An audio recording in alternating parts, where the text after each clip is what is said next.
우리 늘 그렇게 선포하거든요. 큰 복 받으셨습니다. 아멘. 어떤 복을 받으셨습니까? 여러분은 이제 구체적으로 이제 하고 들어가면은 대답하기가 힘들어지는 그런 것들도 있을 텐데, 우리에게는 예수님을 믿고 구원이라는 큰 복을 하나님 우리에게 먼저 허락해 주셨어요. 그러고 나서 이것이 끝이 아니라 또 하나님은 우리의 살아가는 데 필요한 것들을 공급해 주십니다. 이것을 우리는 축복이다, 또 그렇게 이야기를 합니다. 또 어떤 사람은 누리는 것 같고 또 어떤 사람은 누리지 못하는 것 같아요. 하나님 불공평하지 않습니까? 다 하나님 있는데 저 사람은 좀 잘 되는 것 같고 내가 저 사람보다 믿음이 더 좋은 것 같은데 난 좀 안 되는 것 같아. 이런 것 때문에 원망을 하기도 해요. 그런데 중요한 것은 구원은 은혜로 받는 거지만 우리가 누리는 축복은 우리의 행함으로 받는 겁니다. 그거를 혼돈하시면 안 돼요. 행위로 구원받는 것은 아니지만 행함으로 복을 받는다. 그래서 구원은 저쪽에 하나님의 은혜고, 그 다음에 말씀에 순종할 때에 하나님께서 우리에게 그 축복이라는 것을 허락해 주시는 거예요. 그래서 단순히 우리가 그냥 교회 출석하면 어떤 복을 누리는 것으로 착각하지 마시고, 무조건 복 주는 것이 아니라 복받을 그 삶을, 믿음을 우리가 소유했을 때 그것을 누릴 수 있음을 분명히 아셔야 됩니다. 그래서 오늘 이 말씀이 단순히 하나님의 구원에 머무르는 자가 아니라 하나님이 우리에게 주신 모든 것들을 넉넉하게 누리며 살 수 있는 우리가 될 수 있도록 좀 귀를 기울이시고 이 말씀에 좀 들으시기를 부탁드립니다. 어느 집에 아들이 5명이 있는 집이 있어요. 근데 이 아이들이 다 어립니다. 다 고만고만해요. 4살부터 9살까지 있는데 이 아이들 3명이, 어린아이 3명이 TV를 보고 있는 거예요. TV를 보는데 드라마 이제 뭐 이렇게 나오면서 거기서 남자 여자가 뽀뽀하는 장면이 이렇게 딱 나온 거예요. 그러니까 이 어린아이들이 뭘 알겠습니까? 근데 이 4살 된 아이가 물어보는 거예요. 형, 저 사람들 뭐 하는 거야? 그러면서 이야기를 하니까 5살짜리가 뭐라고 이야기했는가? 사랑하는 사람들이 뽀뽀하는 거야. 그러고는 이야기를 했어요. 그랬더니 6살짜리가 이야기하기를, 근데 어째 좀 서툴다? 그러면서 이 애들이 할 대화입니까? 근데 요즘 아이들이 좀 우리가 얘기하기를 좀 까졌어요. 미국에서 자란 아이들은 좀 덜한데 얼마나 이 어린아이 때부터 이런 것들이 많이 노출되어 있는지. 엄마가 이제 외출하려고 옷을 막 갈아입고 막 이러는데 6살짜리 된 아들이 엄마를 보면서 그러더래요. 야, 우리 엄마 참 섹시하다. 그러면서 엄마가 어처구니 없어. 야, 너 어디 엄마한테 그런 말을 해? 이게 참 막 이러니까는 혼나고 이제 나갔어요. 그러니까는 9살 된 제일 큰 형이 7살 된 그 아이한테 그러더랍니다. 야, 임자 있는 여자는 건드는 게 아니다. 그러면서 이야기를 하더래요. 여러분, 자녀들 키우면서 그런 생각하신 적 있으세요? 정말 조심해야 되겠다. 애들 보는 앞에서는 정말 조심해야 되겠다. 그런 생각 하신 적 있으세요? 저는 아이들을 키우면서 그랬던 경험들이 많습니다. 정말 조심해야 되겠구나. 아이들이 그대로 따라하는 거예요. 그대로. 저희가 이제 아이들이 어릴 때 알래스카에서 하루는 큰아이가, 소만이가 몽둥이 하나를 이렇게 딱 들고 오는 거예요. 근데 이제 둘째, 사랑이가 뭐 어쩐지 모르겠지만 엎드려! 이러는 거예요. 사랑이한테. 너 왜 그래? 그러니까 이 사랑이가 잘못해서 혼나야 된다는 거예요. 너 엎드려! 엉덩이 대! 그러면서 얘기하는 거예요. 깜짝 놀라가지고 야! 봉대 갖고 와. 그래서 또 어디서 동생한테 이래? 그랬더니 아빠가 우리 혼날 때 그러잖아. 그러면서 얘기를 하는 거예요.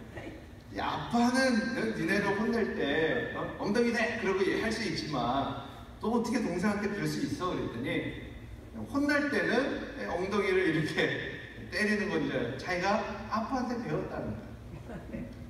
야, 이거 참 애들 참 조심해야 되겠구나. 근데 어느 정도로 이 아이들이 그 부모님들, 어른들이 하는 것들을 이렇게 그대로 따라하고 습득하는가. 한 번은 저희 이제 아이들이 이제 막 학교를 막 다니기 시작할 때 이야기했어요. 앉혀서 이제 교육을 시키죠. 집 주소 뭐야? 잊어버릴까 봐. 그러면 이제 집 주소를 해야 되잖아요. 전화번호 뭐야? 이제 아빠 이제 전화번호, 엄마 전화번호 이렇게 다 외웁니다. 근데 지금은 뭐 전화기에 다 이게 담겨져 있지만 그 당시에는 뭐 전화기가 없고 그러니까 외우기 뭐 907 뭐 이거 막 외우고 뭐 엄마 이름 뭐야? 엄마 이름 그러면 엄마 이름 딱 생각나는 게 조이스. 그 얘기하는 게 제가 아내 부를 때 조이스라고 부르거든요. 집에서 조이스 그러니까 아빠 이름 뭐야? 그랬더니 아이들이 아빠 이름을 몰라요. 한 번도 아빠 이름 들어본 적이 없는 거예요. 왜냐면 누가 제 이름을 부르는 그거를 들어본 게 없는 거예요. 교회에서는 그냥 사가님 그러니까는 그냥 사가님으로, 또 집에서도 아내가 제 이름을 부르지 않으니까는 이름을 모르는 거예요. 들어보지 못했으니까. 그랬더니 꼼꼼히 읽더니 둘째가 사랑이가 너 아빠 이름 뭐야? 그랬더니 그러더니 자기야? 그러면서 내 이름이 자기야 그랬더니 저희 아내가 저를 부를 때 이제 집에서 자기야 이렇게 그러니까는 내가 자기야가 되어버렸어요. 그래갖고는 정말 아이들 앞에서는 조심해야 되겠다. 좋은 것이든 나쁜 것이든 하여튼 그대로 보고 습득하는 것이 우리의 자녀들입니다. 특별히 하나님을 우리가 섬기고 믿을 때에 정말 하나님은 어떤 분이실까? 하나님은 어떻게 생각하실까? 하나님은 어떤 감정이실까? 이런 것들을 우리가 알기 원할 때가 있거든요. 그때 저는 가정을 봅니다. 어떤 보이지 않는 하나님을 어디서 멀리서 찾는 것이 아니라 가정에서 아이들을 키우면서 부모와 자녀 간의 그 관계 속에서 하나님의 마음을 깨닫게 돼요. 흐뭇할 때 하나님이 우리를 보실 때 이렇게 흐뭇하시겠구나. 기쁠 때 하나님이 우리를 보실 때 이렇게 기쁘겠구나. 아이들이 학교에 딱 들어가서 조그만 상장이라도 받으면 기쁘잖아요. 내가 받은 것도 아닌데 아이가 받았는데 여러분 가서 그럽니까? 이런 걸 받았다고 뭘 오라가라 그래? 그러면서 막 아이한테 막 그러세요? 안 그러거든요. 잘했다. 이게 뭐 무슨 상인지 모르지만 하여튼 잘했다. 한 달에 한 명씩 돌아가면서 주는 사람도 있고 그러더라고요. 근데 하여튼 뭐 시리즈 뭐 어쩌고 이거 아무나 받는 게 아니야 이러면 스스로 너 진짜 잘했다 그러고는 막 기뻐하거든요. 근데 우리가 살아가면서 자녀가 잘 됐을 때 기뻐하는 것처럼 하나님은 우리 사랑하는 주님의 자녀들이 이 땅에서 행복해하는 것에 하나님이 기뻐하는 줄 믿으시기 바랍니다. 그러니까 우리가 뭔가를 하나님 앞에 막 기쁘게 해드리려고 해서 그분이 기뻐하는 것이 아니라 내가 기뻐하고 내가 잘 될 때 하나님이 그것으로 인하여 기뻐하신다는 거예요. 그래서 우리가 기뻐해야 됩니다. 우리가 이 땅에서 고통받고 정말 이 땅에서 슬픔 가운데 살아갈 때 그걸 보면서 우리 주님이 속상해 하시는 거예요. 자녀가 힘들어할 때 부모가 힘든 것처럼, 자녀가 아플 때 부모가 더 아픈 것처럼 우리 하나님이 우리를 통하여서 그러한 마음을 하나님이 겪는 겁니다. 그러니까 우리 크리스찬들이 잘 되는 것이 하나님의 기쁨이므로 하나님의 우리를 복 주심을 믿으시기를 바랍니다. 그렇다면 그 복을 어떻게 우리가 누려야 되는가? 똑같은 것 같지만 어떤 사람에게는 이것이 복이 되기도 하고 어떤 사람에게는 이것이 복이 되지 않기도 해요. 예를 들어서 우리 교회에 지금 막내가 누굽니까? 별입니다. 별이가 막내인데 별이가 잠을 자다가 오줌을 놓았어. 기저귀 차고 자는데 오줌을 놓았어요. 그러면은 이 별이를 세워놓고 부모가 막 화를 냅니까? 야! 넌 태어난 지 이제 1년 딱 됐는데 아직도 이게 오줌을 싸면 어떻게 해? 그러면서 막 혼을 냅니까? 그러지 않거든요. 기다려주는 거예요. 이 아이가 기저귀를 때까지. 그리고 그것을 당연하다고 이거를 받아들이는 거거든요. 그런데 죄송합니다. 이 별이 아버지가 차다가 오줌을 쌌어. 응? 그러면 아침에 일어나서 아내가 잘했다 그러면서 막 칭찬할 거야. 아니 당신 미쳤어 그러면서 막 병원에 데리고 갈 겁니다. 근데 화가 나서 이야기하는 거야. 아니 별이가 오줌 싸면 괜찮고 내가 오줌 싸면 안 되나? 그러면서 이제 막 화를 한단 말이야. 그럼 그거를 그래 별이도 쌀 수 있고 당신도 쌀 수 있어 그러면서 받아들이냐? 안 그렇다는 거죠. 우리가 상식적으로 어느 순간이 되면 기저귀를 떼야 된다는 것을 우리가 알고 있듯이 이 신앙인들도요 어떤 삶 속에서 행동에 책임을 져야 될 나이가 있다는 겁니다. 어린아이 때와 또 우리가 어느 정도 성장했을 때는 저절로 그 나이에 걸맞는 행동을 요구하듯이 신앙생활에서도 하나님이 우리에게 요구하시는 그 신앙의 생활이 있어요. 그래서 이 신앙에 대해서 예수님은 뭐라고 이야기합니까? 믿음에도 분량이 있다고 얘기합니다. 그냥 믿냐 믿지 않느냐 이걸로만 판단하는 것이 아니라 예수님을 믿는데 믿음에 분량이 있어요. 몇 년 믿었느냐 이거 안 물어보십니다. 어릴 때 믿었냐 어른 돼서 믿었냐 이거 안 물어보세요. 네가 나를 믿느냐? 근데 그 믿음 안에 분량이 있어요. 믿음이 적은 자, 믿음이 많은 자, 믿음이 없는 자. 그래서 믿음 없는 자가 되지 말고 믿는 자가 되라. 그래서 주님이 우리에게 부탁하신 것, 더 나아가 믿음이 장성한, 믿음이 강한 자가 되라고 이야기합니다. 바라기는 우리 구제군 나누어 가족들은 믿음이 강한 자가 되시길 바랍니다. 영적으로 연약하여서 어린아이와 같이 계속해서 누군가가 기저귀를 채워주는 이런 어린아이의 신앙에 머무르지 마시고 이제는 하나님을 믿는 그 믿음이 자라서 어린아이를 돌볼 수 있고 또 우리 스스로 하나님의 그 신앙 맡겨진 것들을 감당할 수 있는 그러한 성숙한 신앙의 삶을 우리가 살아가야 됩니다. 오늘 말씀은 어린아이들이 이렇게 받아들이기에는 조금 어려운 내용이에요. 그래서 좀 딱딱한 음식을 먹고 소화할 수 있는 어른들, 장성한 크리스찬들이 이 말씀을 토대로 이 그리스도의 어떤 그 심오한 진리, 깨달음 이런 것들을 좀 얻을 수 있는 그런 구절인데, 그러나 이 내용이 그냥 마음만 열고 하나님이 우리에게 주시는 그 은혜를 사모하는 마음으로 듣기만 하면 누구나 다 또 이것을 해석할 수 있고 받아들일 수 있는 내용입니다.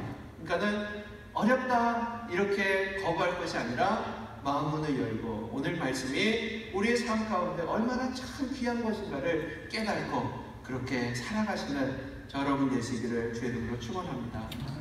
세상을 살다 보면 우리가 판단하고 결정할 수 있는 부분이 있어요. 그런데 우리의 생각과는 다른 또 내가 판단하고 결정할 수 없는 부분들이 또 있습니다. 예를 들어서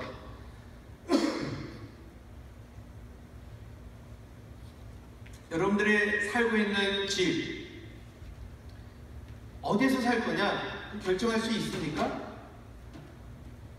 네? 있어요? 네? 어느 집에서 살 거냐 결정할 수 있을까요? 있습니다. 어느 집에서 살 거냐 어느 동네에서 살 거냐 이것은 내가 결정을 해요. 그런데 누구 집에서 태어날 거냐 이건 결정할 수가 없어요. 나는 대통령 집에서 태어나야지 그러고서는 갓난 아이들이 자신이 태어날 부모를 결정합니까? 그렇지 않아요. 자녀들도 선택 없이 태어났어요. 누굴 부모로 둘 것이냐 내 자녀는 어떤 아이가 할 것이다 이것을 내가 결정할 수가 없다는 거예요.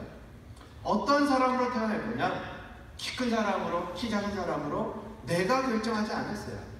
내가 나를 결정할 수 있었다면 아마 자신들이 원하는 그런 모양으로 태어나겠죠. 근데 이것은 우리가 결정할 수 없는 부분이에요. 남자로 태어날 것이냐 여자로 태어날 것이냐 그것도 우리가 결정할 수 있는 부분이 아니라는 거예요. 저는 어릴 때 아주 좀 이렇게 어릴 때 태어났더니 집이 좀 가난했어요. 제가 선택한 게 아니거든요. 그 과정의 환경을 제가 선택한 건 아니지만은 그런 가정이 태어났어요. 어릴 때부터 뭐 고생인지도 모르고 그냥 그래야 되는 줄 알고 그렇게 자랐습니다. 뭐 주는 대로 먹고 입히는 대로 입고 그러면서도 여러 가지 일들을 했어요. 신문도 돌리고 뭐 아르바이트도 하고 그러면서 중고등학교 겪고 미국에 와서도 여러 가지 일들을 많이 했습니다. 뭐 이제 방학 때 나가서 페인트도 칠하고 일식집에서도 일하고 그러니까 아르바이트를 하면서 학비를 벌어서 그렇게 공부를 해 나갔어요. 근데 매일은 아니지만 그런 생각을 했던 적이 있거든요. 왜 우리 집은 이렇게 가난한 거야? 좀 부잣집에 태어나서 부모님이 남들처럼 좀 이렇게 좀 학비 좀 톡톡 대주고 그런 집에서 좀 공부하면은 얼마나 좋을까? 이런 생각을 했던 적이 있어요. 근데 그것이 저의 선택이었는가? 내 마음대로 안 된다는 거죠. 내가 그렇게 태어나고 싶어서 태어났는가? 아니에요. 근데 어떤 아이들은 이러한 부분을 가지고 부모님께 원망을 하더라고요. 못생긴 아이가 엄마한테 이야기해요. 엄마, 왜 날 이렇게 낳으셨어요? 부모가 그렇게 낳고 싶어 낳았어요? 내가 낳고 싶어 낳냐? 네가 그렇게 태어나면 어떡하냐? 서로 결정할 수 없고 지금은 뭐 성형수술해서 이렇게 뭐 고치기도 하고 그러는데 우리가 선택할 수 없는 부분이 있다는 것을 인정하는 겁니다.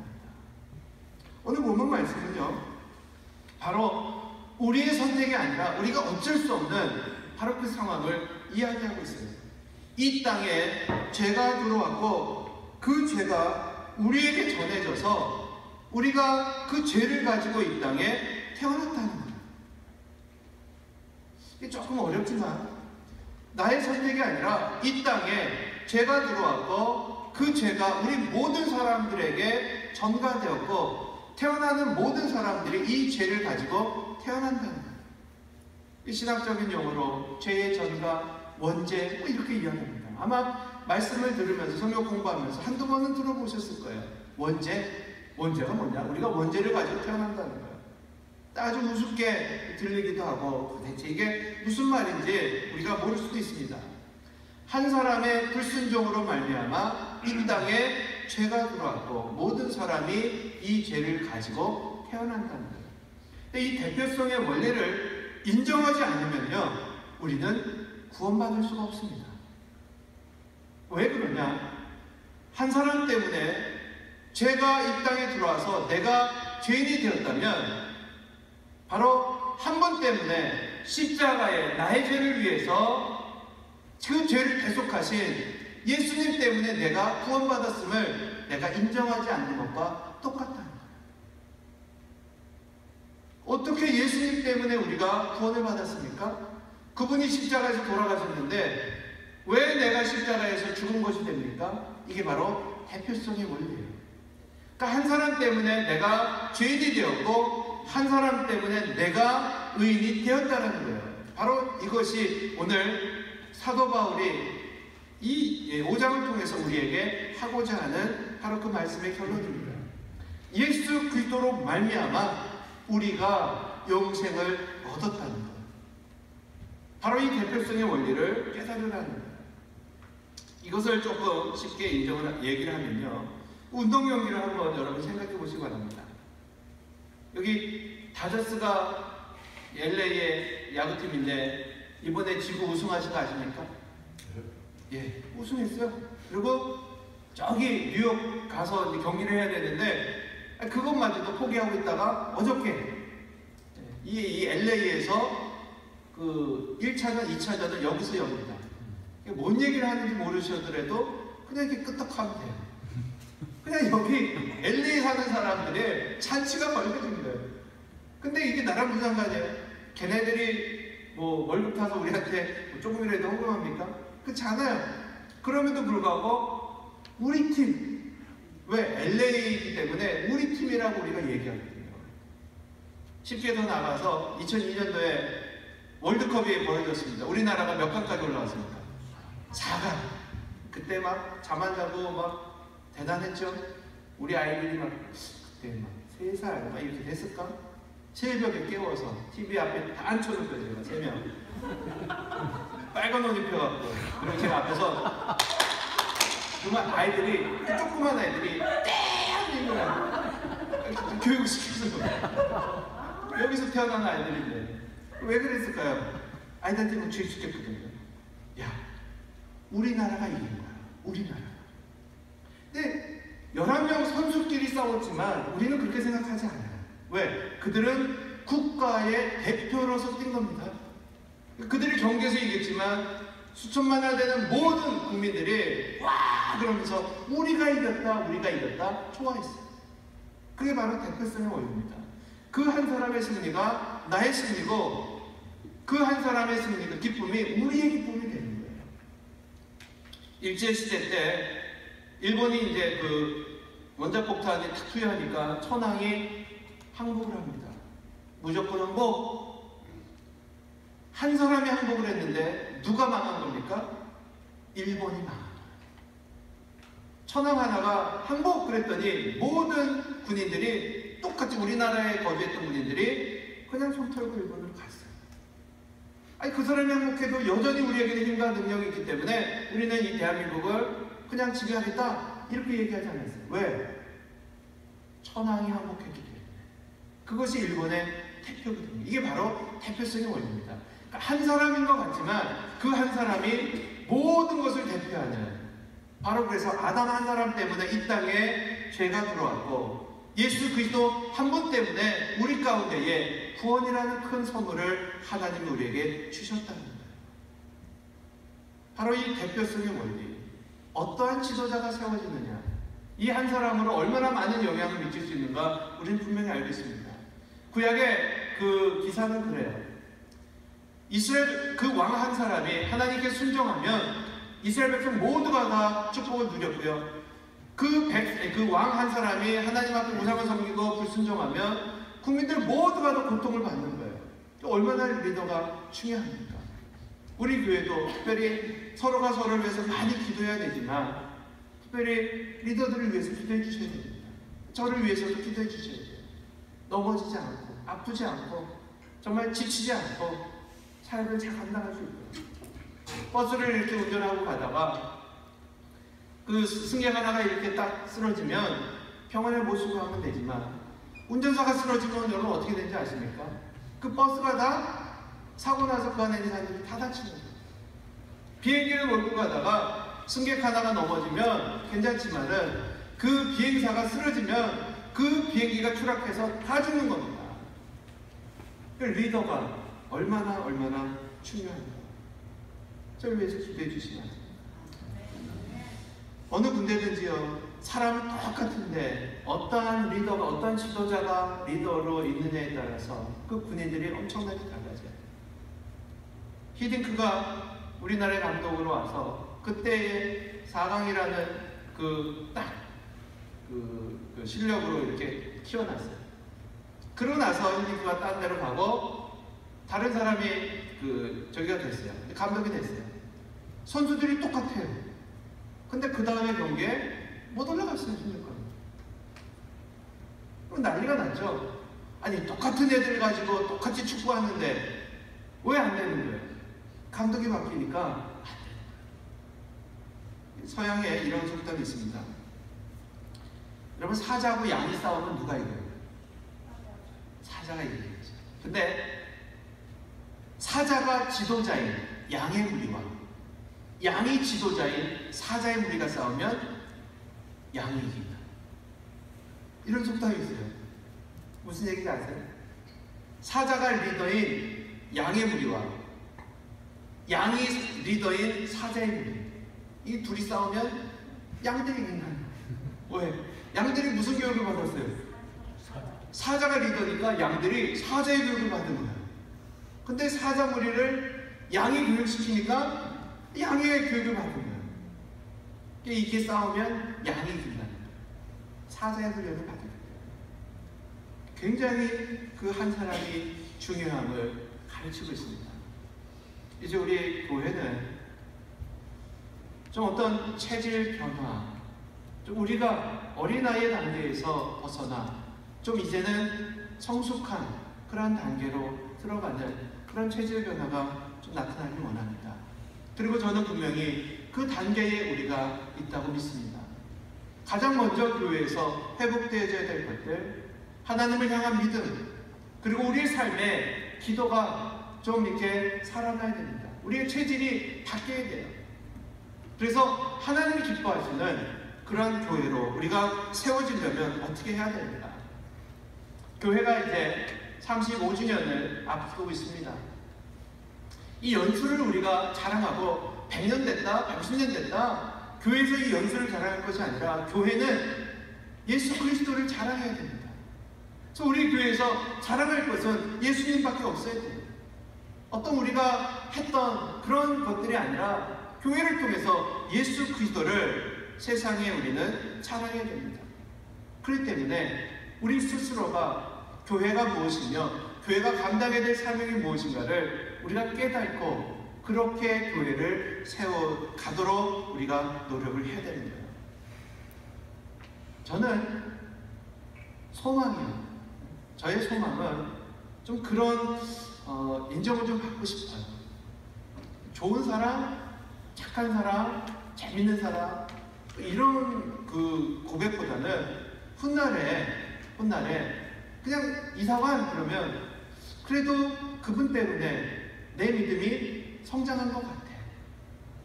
이런 소망이 있어요.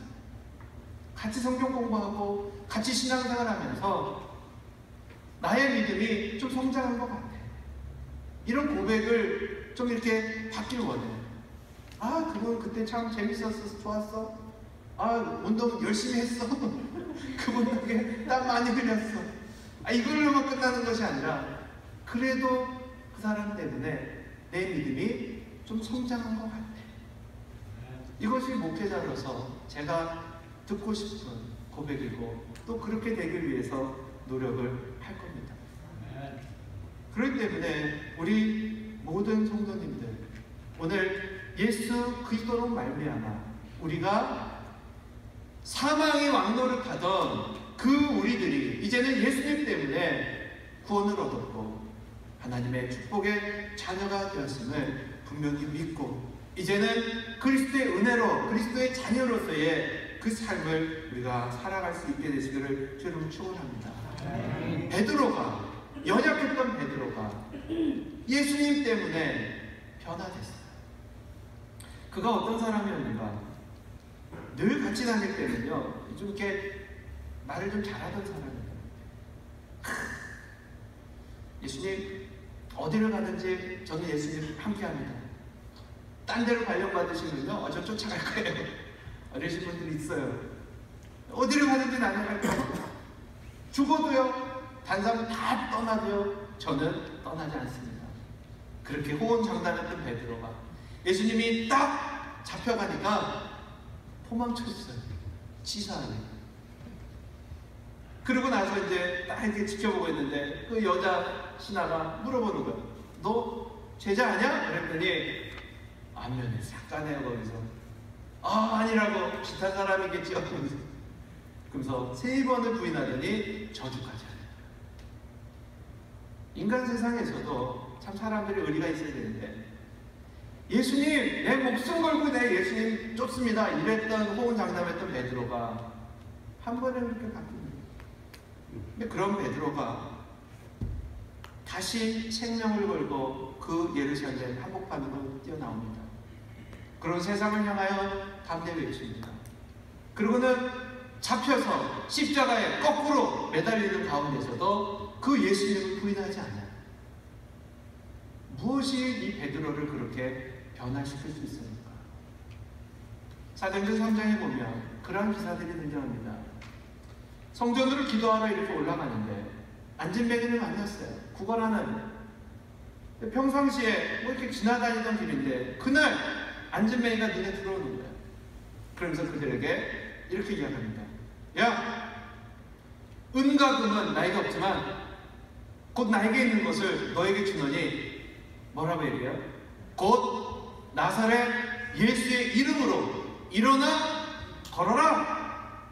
그러고는 명합니다. 그랬더니 안진뱅이가 일어나서 걸어요. 베드로에게 무엇이 생긴 겁니까? 어떤 능력이? 아니요.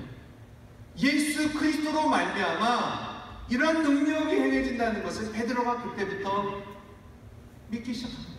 깨닫기 시작한 거예요. 누리기 시작한 거예요. 전에도 있었는데 전에는 베드로가 이것을 몰랐던 거예요. 근데 오늘날 교회가 이 하나님의 말씀대로 살아야 되는데 거꾸로 살아가시고 거꾸로 어떻게? 은과 금은 나에게 있지만 예수 그리스도의 능력은 없으니 금이나 갖고 가시오. 교회에서 은과 금만 나눠줘요. 그리고 예수 그리스도의 능력이 사라지고 있습니다. 우리 구세군이 정말 조심해야 될 것 중에 하나가 바로 이겁니다. 성탄절이 되고 추수감사절이 되고 부활절이 되고 얼마나 많은 것들을 베풉니까? 세상 사람들이 구세군, 야 은과 금 거기 가면 막 나눠줘. 얼마나 고마워하는지 몰라요. 이렇게 나눠주는 교회로만 인식이 되면은 예수 그리스도의 능력이 사라지고 맙니다. 우리는 먼저 잃어버린 그 예수님의 능력을 회복해야 돼요. 베드로가 만난 그 예수님, 우리가 예수님의 이름 안에 능력이 있음을 회복하시기 바랍니다.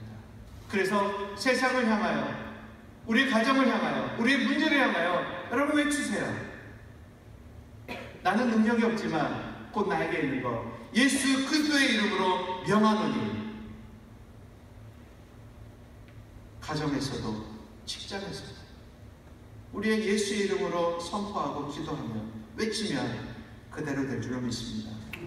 예수의 이름으로 사단마귀 떠나가며 우리의 근심 걱정은 사라지리라. 병만은 떠나갈지라. 그러면서 막 외치세요.